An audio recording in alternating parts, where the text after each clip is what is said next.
এক মিনিট তুমি যাও।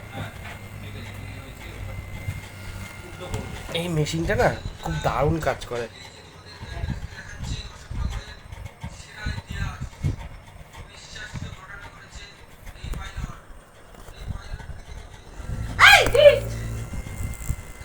এটা বন্ধ করে দিয়েছিল, আবার না চালু হলো না, কি করে? ওটা লুজ কানেকশন হয়েছে।